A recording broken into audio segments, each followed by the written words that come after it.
पूजा करने के बाद जब दोनों ऋषि इन दोनों ही शिवलिंगों को उठाने की चेष्टा करने लगे तो एक आकाशवाणी हुई।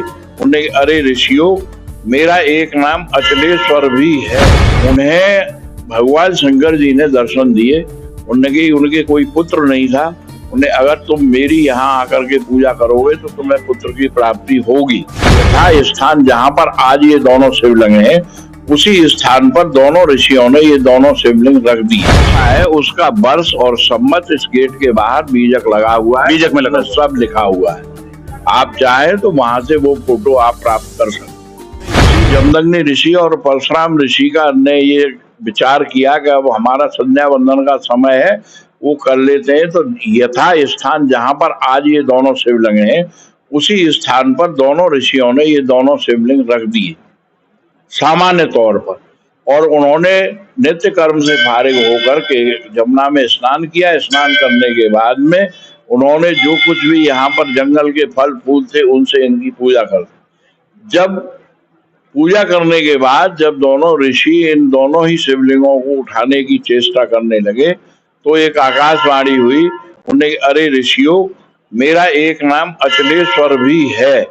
अचलेश्वर, जो कि एक जगह स्थिर हो जाएं, गतिशील ना रहे। हाँ, मेरा एक नाम अचलेश्वर है।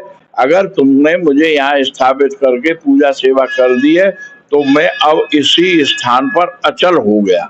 अब आपको और आपकी जनता को मेरे जो दिव्य रूप के दर्शन है वो यही होंगे।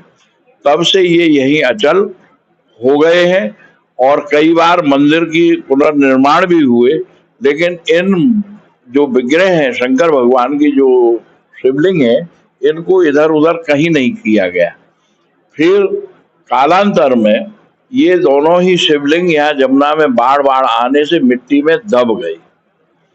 मिट्टी में दबने से इनकी फिर कोई पता नहीं लगा। यहाँ पर पूरा जंगल था, बीच में यमुना थी, उधर मथुरा जिला। पुजारी जी, ये जो आप बाढ़ का समय इसमें जिक्र कर रहे हैं, चर्चा में बता रहे हैं, तो इसका कुछ ऐसा एक निश्चित समय है? किस कालखंड की बात है ये बाढ़ कब आई थी? या हम इसको ऐसे कि यमुना जी ने शंकर जी का अभिषेक किया था, तो ये कब हुआ? नहीं, अभिषेक जो शंकर जी का अभिषेक जो उन्होंने किया था ऋषियों के, उस बारे में कोई निश्चित समय तारीख हमारे पास नहीं है। लेकिन उसके बाद ये विलुप्त से हो गए। फिर एक खेतड़ी स्टेट है बाहर, गेट के बाहर उसका बीजक भी लगा हुआ है पत्थर के उस पर। तो खेतड़ी स्टेट के जो राजा थे, उन्हें भगवान शंकर जी ने दर्शन दिए। उनके कोई पुत्र नहीं था। उन्हें, अगर तुम मेरी यहाँ आकर के पूजा करोगे तो तुम्हें पुत्र की प्राप्ति होगी। वो अपनी फौज को लेकर के यहाँ आए, काफी खोजबीन की, लेकिन पता एक बार में नहीं चला। महाराज जी, ये खेतड़ी वही है जो राजस्थान में है? जी। वहाँ ये राजस्थान में अजीतगढ़ है, सीकर डिस्ट्रिक्ट से पास जयपुर से ऊपर पड़ता है जी। हाँ। उसके बाद भगवान शंकर ने उनको स्वप्न में ही एक नक्शा जैसा दिखाया। उन्हें कि मैं यहाँ हूँ और तुम यहाँ आओगे और मेरी पूजा सेवा करोगे तो तुम्हारे पुत्र पैदा होगा। फिर वो दोबारा यहाँ आए और उन्होंने खोजबीन की। तो वो जो उन्होंने यहाँ पर खुदाई कराई, उसमें ही ये दोनों शिवलिंग जहाँ पर है यहाँ पर निकले। उसके बाद उनके पुत्र पैदा हुआ। उस पुत्र की खुशी में फिर उन्होंने सिकंदरा, जो दिल्ली बाईपास है, वहां से लेके कैलाश तक कंकड़ का रोड बनवाया। जब वो रोड बन गया करीब 3 किलोमीटर का, तो उसके बाद यहाँ पर जनता का आना जाना शुरू हो गया। महाराज जी, ये जो खेतड़ी महाराज ने जो रोड का निर्माण करवाया था, इसका वर्ष या सम्मत में कुछ ऐसा है? ऐसा है, उसका वर्ष और सम्मत इस गेट के बाहर बीजक लगा हुआ है। बीजक में लगा सब लिखा हुआ है।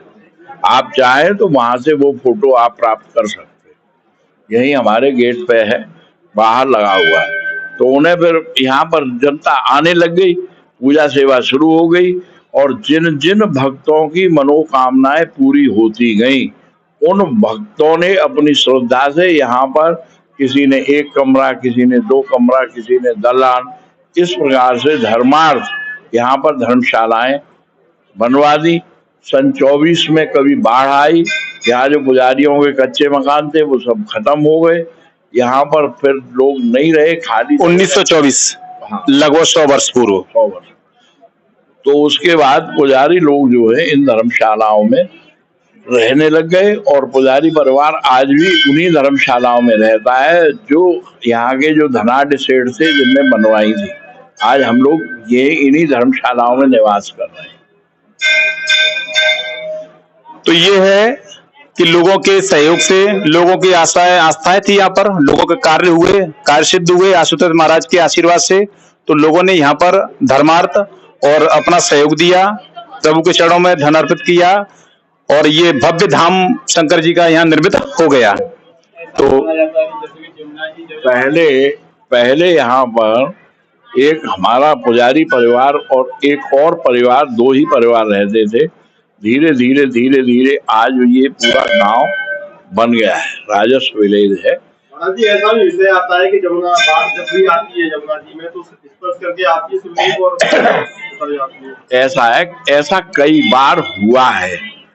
जब बाढ़ आई है तो कई बार ऐसा हुआ है। एक बार तो सन 78 में जब बाढ़ आई थी उस समय मंदिर के सारे दरवाजे बंद हो गए थे और यहाँ पर मंदिर तक, बाहर गेट तक वहां नाव आती थी, इतना पानी इसमें आ गया।